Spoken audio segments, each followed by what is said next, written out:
Becoming the new you, the sacred in-between of transformation. You are becoming, still and always, delightfully divine. Dedication for the ones walking through their hidden season, the dreamers, the healers, the artists, the quiet hearts, who wonder if the light has forgotten their name. It hasn't. You are seen, you are held, and you are still becoming. And to the divine love that guided me through the dark, may these pages be my thank you and my offering. Preface. The Hidden Season. Every creative work begins with silence. This one began with a long silence that stretched across years, a season of invisibility I came to call the hidden season. It was a time when doors closed faster than they opened, when prayers seemed to echo back unanswered, when I wondered if my light had quietly gone out. But what I could not yet see was that the divine was working beneath the surface, weaving roots in the dark. The hidden season was not punishment, it was preparation. It taught me the art of listening without proof, of trusting without evidence, of creating without applause. It stripped away the need to perform and left only the raw impulse to write what was true. During those years, I filled notebooks, journal pages, and computer files with fragments of thoughts, small anchors of light I hoped would steady me until morning came. These fragments became the bones of this book. They were never planned as chapters. They were acts of survival, of faith, of remembering who I am beyond circumstance. Looking back now, I see that the hidden season was not wasted time. It was sacred incubation. It formed the voice that could speak these pages into being. And so, before you enter the main body of this book, I offer gratitude for that quiet, unseen apprenticeship and for the unseen seasons in your own life that are forming you in ways you cannot yet imagine. If you find yourself in similar silence right now, may this book remind you that the unseen does not mean forgotten, and waiting is not the same as being lost. The divine does some of its finest work in the dark. Trust that what is gestating within you will one day bloom in its own perfect timing. Until then, breathe, rest, and know that even here you are becoming. Introduction: The Journey of Becoming. There are moments when life quietly asks us to begin again. They rarely look like invitations. More often, they arrive disguised as endings, confusion, or silence. We lose what we thought we needed, and the mind calls it failure. Yet underneath the rubble, something wiser is guiding the rearrangement, clearing space for the soul to breathe. This book was born in such a threshold. These writings began as notes in the dark, when language became the only bridge between despair and faith. I didn't write them to teach anyone. I wrote them to survive, to keep a small flame alive until the dawn returned. Over time, the fragments began to speak to one another, weaving themselves into a tapestry of remembrance, proof that even in the most uncertain season, light never stopped whispering. We are taught to chase clarity, yet transformation rarely begins with the answers. It begins with unraveling. The unraveling hurts because the old identity was familiar, even if it was never true. But the divine does not dismantle for punishment, it dismantles to liberate. When love asks you to release what you've outgrown, it is not to leave you empty, but to make space for the authentic to rise. These reflections trace that sacred reweaving, how to honor others without losing yourself, how to remember abundance when scarcity shouts, how to protect peace without closing the heart, and how to trust the master plan when every detour feels like delay. Each essay is both confession and offering, evidence that healing is not the act of fixing what was broken, but the grace of remembering what has always been whole. You'll notice the writings unfold in 3 movements. 1. Foundations of the heart, learning self-respect, balance, and the tender courage to belong to yourself. 2. The deep work, surrendering to feeling, humility, and the mystery that reshapes us from within. 3. Becoming, stepping into alignment with the new self that has been quietly forming all along. Read slowly. These words are meant to breathe with you, not rush you. Keep a journal nearby. Let your own revelation spill between these pages. The wisdom you uncover within yourself will always exceed anything written here. If you are reading this during your own in-between, when the caterpillar is dissolving and the wings are not yet visible, know that nothing sacred is lost in the process of change. You are being rewritten by love itself. The divine has not forgotten you. It is remaking you into someone capable of carrying even more light. Part 1: Foundations of the Heart. Remembering worth and learning healthy love. We cannot serve others well until we remember who we are. These opening reflections invite you to rebuild the ground beneath your own feet, to discover that boundaries are not barriers but expressions of self-respect. This is where we learn the sacred equilibrium between giving and receiving. To honor others without losing yourself is to recognize that love must include you too. As you read, notice where your energy leaks, where guilt masquerades as kindness, and where peace waits patiently to be protected. Every act of self-honoring strengthens the foundation for all healing that follows. Honoring others without losing yourself. We've all heard the words, honor your father and mother. For some, this command feels natural, even easy, but for others, those whose homes have been marked by manipulation, neglect, or abuse, these words can feel like chains around the heart. What happens when honor is used as a weapon to demand silence in the face of harm? What happens when the people who were supposed to protect you become the very source of danger? Here's the highest and purest truth. True honor is not blind obedience, self-erasure, or enduring abuse in the name of family. True honor is alignment with divine love, a love that never asks you to abandon your soul. It is compassion anchored in truth, boundaries rooted in peace, and self-respect that honors the God-breathed life within you. To honor others without losing yourself means stepping out of cycles of fear and choosing the higher way. Love that is unconditional, not controlling. Honor that is truthful, not enabling. Alignment that protects your soul, not sacrifices it. So many of us have heard the command, honor your father and mother. For those raised in loving, supportive families, this might feel simple and natural, but what about when parents, family, friends, or other people are unsafe, manipulative, abusive, and/or toxic? What does honor mean then? The highest and purest truth is honoring your parents does not mean sacrificing your safety, sanity, or soul to abuse.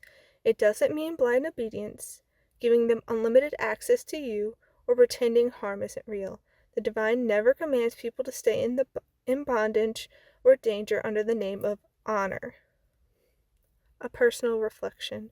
For me, honor was never simple. I tried for decades to do what I thought was right, to stay, to reach out, to talk, to give, to forgive, to keep showing up. I poured out love, compassion, patience, and understanding, believing that one day it might finally be enough to heal the rift. But what I learned, painfully, slowly, and with much resistance, is that honor does not mean erasing yourself for someone else's comfort. Honor is not letting others use you as their scapegoat, their outlet, or their possession. There came a point when I had to see the truth. Love without listening isn't love. Boundaries ignored aren't boundaries at all. And when safety is stripped away, staying is not noble, it is self-betrayal. Walking away was not easy. It felt like tearing apart something sacred. But in the stillness, I began to realize that by stepping away, I was not just honoring anyone, I was finally honoring the divine spark within me. And as I chose alignment with truth, I saw what honor really means. Not blind loyalty, but holy clarity. Not enabling dysfunction, but embodying love with boundaries. Not vengeance or bitterness, but releasing others into God's hands while I protect the sacred life He entrusted to me. What honor truly means. In the highest light, honor means acknowledging their humanity without idolizing their dysfunction. choosing not to curse them in your heart or wish destruction upon them, but releasing them into God's hands. Living by this principle: I will not repay evil with evil. I will set boundaries with firm love. I will pray for their healing, even if I cannot be near them. Honoring does not equal enabling. True honor is grounded in truth, where safety and boundaries fit in. You cannot honor someone by erasing yourself to absorb their cruelty. That's not honor, that's self-betrayal. By stepping back, refusing to engage in the cycle, and protecting your life and the lives entrusted to you like beloved pets or children, you are actually walking in truth. You are honoring God by refusing to empower harm. Sometimes the holiest act of honor is simply saying no more. Family and love. People may insist, but they love you, and in their own limited way, that may be true. Yet love without listening, without respect, without safe action isn't love that nourishes. It's often performance, attachment, or fear. You can acknowledge that they think they love you, while recognizing that the kind of love they're offering is not safe for you to receive. A healthy reframe. Honor might not look like Sunday dinners with your parents. It might look like speaking of them with compassion and truth, no sugarcoating, no slander, refusing to let bitterness or vengeance take root in your heart, trusting God with their souls and releasing the burden of fixing them, protecting yourself, which in itself honors the life God entrusted to you. The command to honor parents does not erase the command to love yourself, nor does it override the truth that you are God's beloved child. Sometimes the most honoring act is stepping away, refusing the cycle, and leaving them in God's hands. Holding both realities.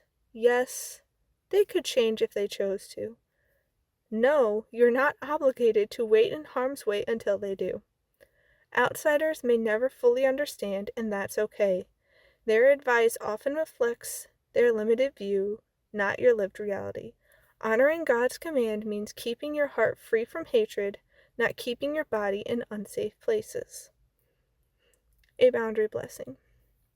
Divine source of love and light, I release my family into your hands. I choose not to carry the weight of fixing what only you can heal. I honor my parents by wishing them healing, but I honor myself by protecting the life and soul you entrusted to me. Let my boundaries be an act of love. Love for truth, love for peace, and love for the sacred child you created me to be. I choose to walk in compassion without sacrificing my safety. I leave behind guilt, and I walk in the freedom of your highest and purest love and light. Knowing yourself and staying true. Honoring parents or others and yourself starts with knowing who you are. To stay in divine alignment means not twisting yourself into someone else's image of you. Choosing yourself isn't selfish, it's sacred. If you sacrifice your soul to please others, you aren't truly honoring God's creation within you. Anchoring line. Honoring your parents doesn't mean dishonoring your own soul. True love versus human love. Divine love is unconditional, patient, kind, never manipulative or controlling. It seeks your growth and peace. What many people call love in human society is often attachment, control, performance, or fear of loss. That's not true love. When you know the difference, you can release toxic patterns without guilt. Anchoring line. Love without listening and respect is not love that nourishes. Alignment with the divine. Living aligned means choosing compassion without sacrificing safety. It means holding space for others' healing while protecting your own. You remain true to yourself and the divine by choosing light, peace, and wholeness over cycles of harm. Anchoring line. To stay aligned with divine love, you must also choose yourself. Choosing the higher way. Honoring your parents, or anyone, does not mean denying reality or tolerating harm. It means holding on to compassion while refusing to betray yourself. It means releasing the weight of fixing what only God can heal and instead aligning yourself to the light of truth and the freedom of love. The divine command to honor does not erase the command to love yourself, nor does it override the truth that you are God's beloved child. To honor well, you must first remain aligned with who you truly are. True love listens. True love respects. True love protects. Anything less may be called love, but it does not nourish. By choosing yourself, you honor the life entrusted to you. By setting boundaries, you honor truth over pretense. By walking away from cycles of harm, you honor the divine light within you and refuse to empower the darkness. This is not dishonor. This is holy alignment. Sometimes the most honoring act is not drawing closer, but stepping back and placing others in God's hands. That is where their healing lies. That is where your freedom begins. Honoring others does not equal losing yourself. Many of us were taught, honor your father and mother, but what if your parents or other people are unsafe, manipulative, or abusive? The highest truth is this: honoring doesn't mean sacrificing your safety or pretending harm isn't real. It means acknowledging their humanity without enabling their dysfunction. Sometimes honor looks like setting firm boundaries with love. It looks like refusing to repay evil with evil. It looks like praying for their healing while protecting the sacred life God entrusted to you. Remember, honoring your parents does not erase the command to love yourself. Sometimes the most honoring act is stepping away, releasing them to God, and walking in peace. Boundaries can be holy. Compassion can coexist with protection. You are not disobedient for choosing safety. You are living in divine truth. You are already enough. Your worth is untouchable. Helping others without losing yourself. The sacred balance of compassion and boundaries. Some souls come to earth with hearts so open that they feel the pulse of the world within them. They notice pain others ignore. They hear what others don't say. They feel joy, sorrow, hope, and heartbreak as if it were their own, because in a way, it is. These souls are the healers, the empaths, the helpers, the peacemakers. They walk through life offering light to those who've forgotten their own. But in doing so, many quietly begin to dim. They give until they ache. They pour until they're empty. They soothe others' wounds while ignoring their own bleeding heart. And when they finally whisper, "What about me?" the world often calls it selfish. The highest and purest truth is this: helping others was never meant to mean abandoning yourself. True compassion uplifts all involved, not just the receiver, but the giver too. You were never asked to burn out in the name of love. You were asked to embody love, a love that includes you.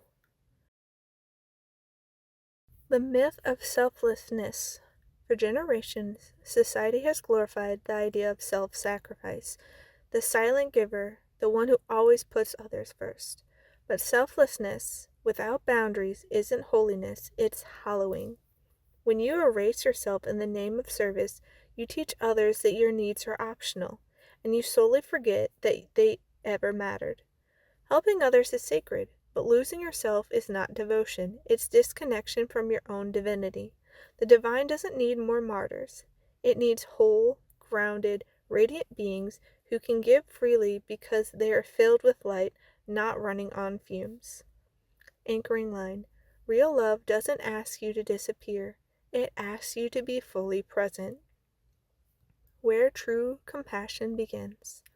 Many people mistake empathy for self-neglect, but they are not the same. Empathy feels with others. Compassion acts with wisdom for the highest good of all.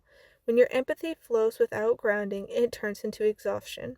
When your compassion flows with discernment, it becomes divine service. You are not meant to carry everyone's pain. You are meant to bring light where you can and trust God with what you can't. That means you can care deeply and still say no. You can love people without fixing them. You can help someone in crisis without joining them in the chaos. Boundaries do not block love, they refine it. Anchoring line. Boundaries don't mean I don't love you. They mean I love you and me at the same time. The energy exchange of giving. Every act of giving creates an energetic exchange. When both sides are open, energy flows like a river, nourishing both giver and receiver. But when one side gives endlessly while the other takes without awareness, the river runs dry. That's when the helper begins to feel resentment, fatigue, even despair. Not because their heart is wrong, but because it's overdrawn. Money, time, emotional labor, spiritual support, all of it follows the same law of energy. What you pour out must be replenished. You are a channel, not an endless well. Even rivers return to the ocean to be refilled. When you forget that, helping stops being love and becomes obligation. Anchoring line. You cannot be a light for others if your own flame is starving for oxygen. Why we overgive. Most overgivers don't help too much out of pure habit. They do it because of unseen beliefs and wounds. Like, if I don't help, I'll be abandoned, which is a fear of rejection masked as generosity. They'll think I'm selfish if I say no, which is a childhood wound where love was conditional. If I fix everything, I'll finally be enough, which is a perfectionist illusion rooted in unworthiness. Overgiving is often a trauma response dressed up as kindness, but you can heal that pattern. You can rewire the belief that you must prove your worth through service. True giving isn't about earning love. It's about expressing the love that already lives within you. Anchoring line. You don't have to save everyone to be worthy of love. The balance between love and wisdom. Love says, I want to help. Wisdom says, but not at the expense of my soul.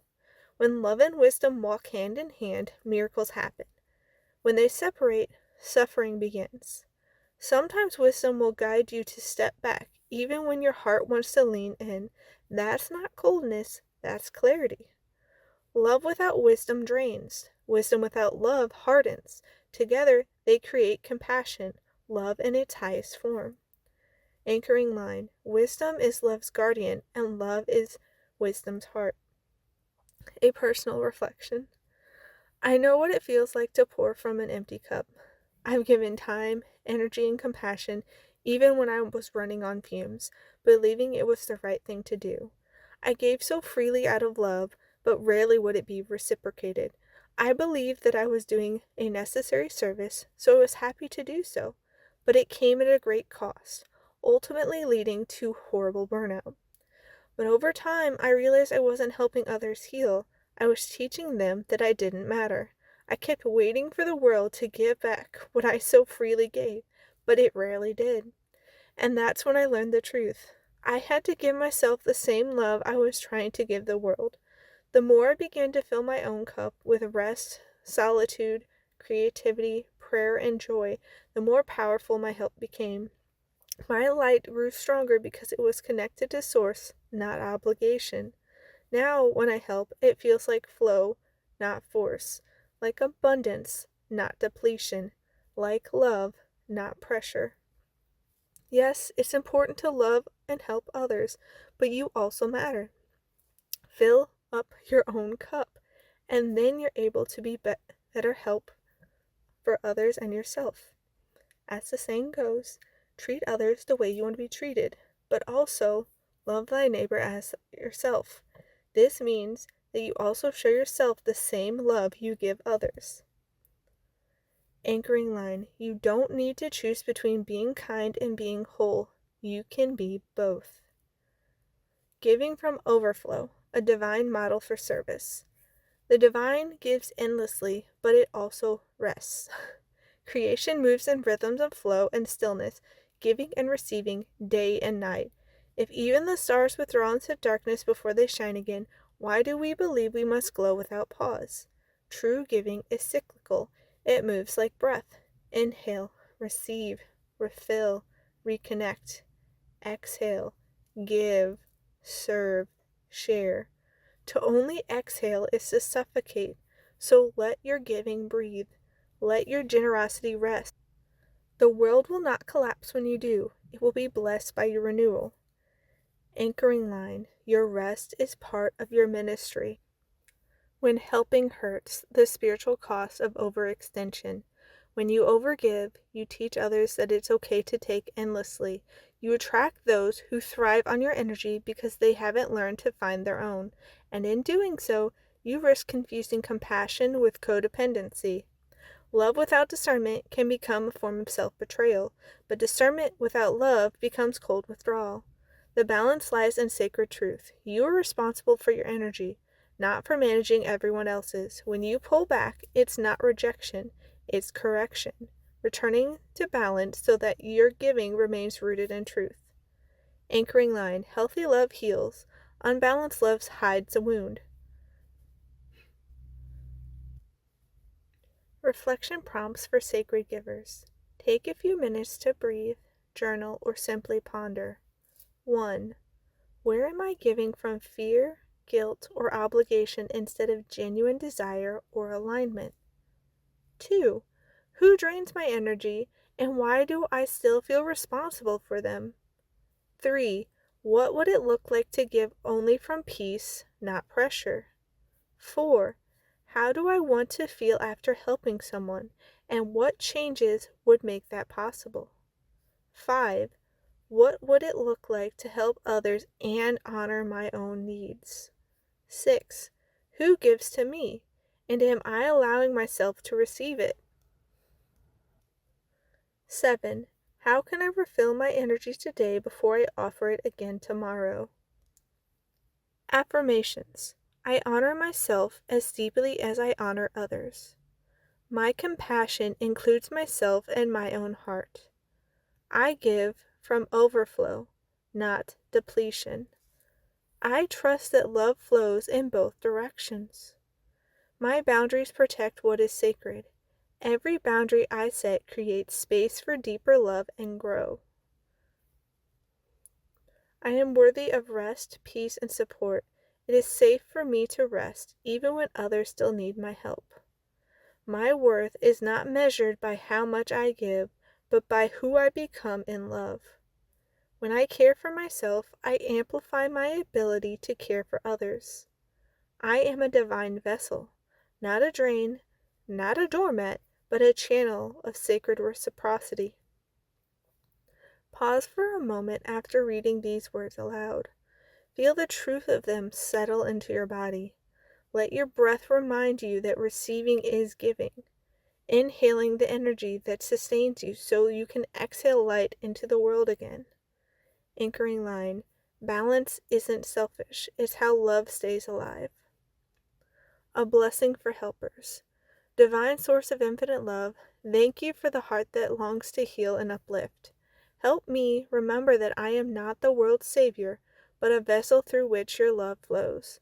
Teach me the rhythm of giving and receiving, the balance of rest and service.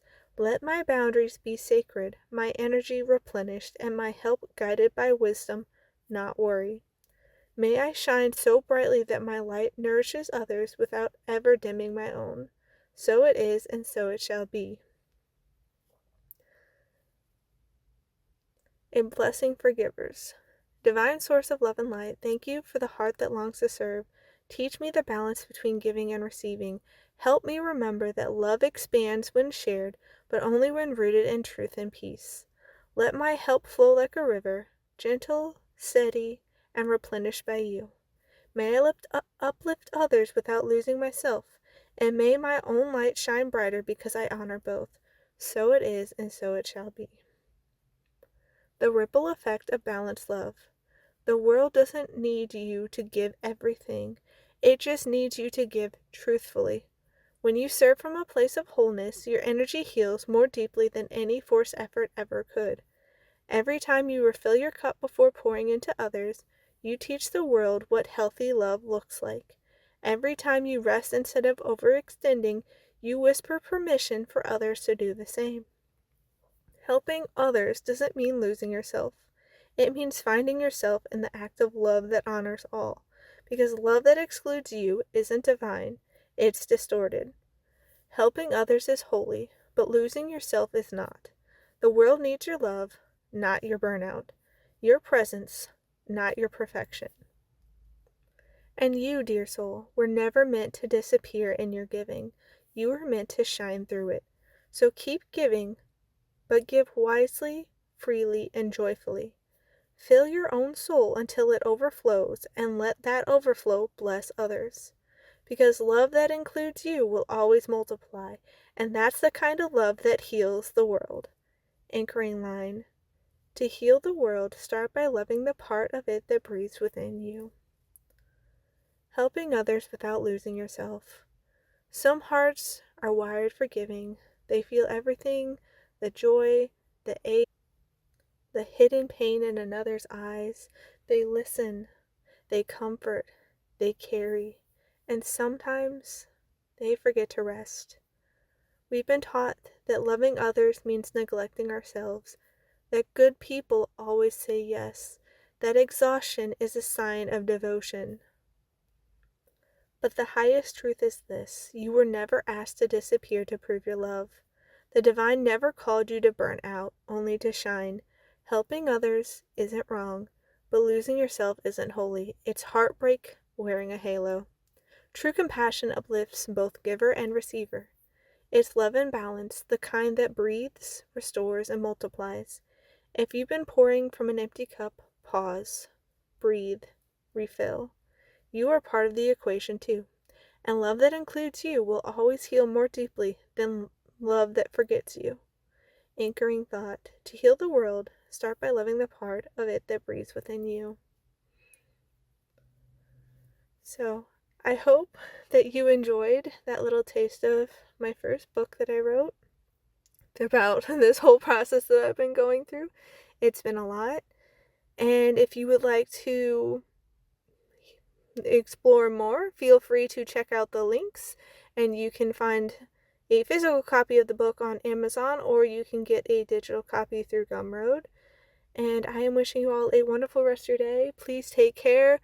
Please love yourselves, and don't get tripped up by society's warped views on love and honor and all of that, because it's done a number on me. And I have realized how many people I have been surrounded by that have not had their best interest for me and have done a lot. They've done a number on me. But that doesn't mean that we can't heal from it. Other people can harm, but that doesn't mean we can't heal. Other people can also help us heal. It's just about finding the right people and being able to have healthy boundaries. And the people who, do the number on us, they don't like the healthy boundaries, and it can get messy. But take care, and I'll see you next time. Bye.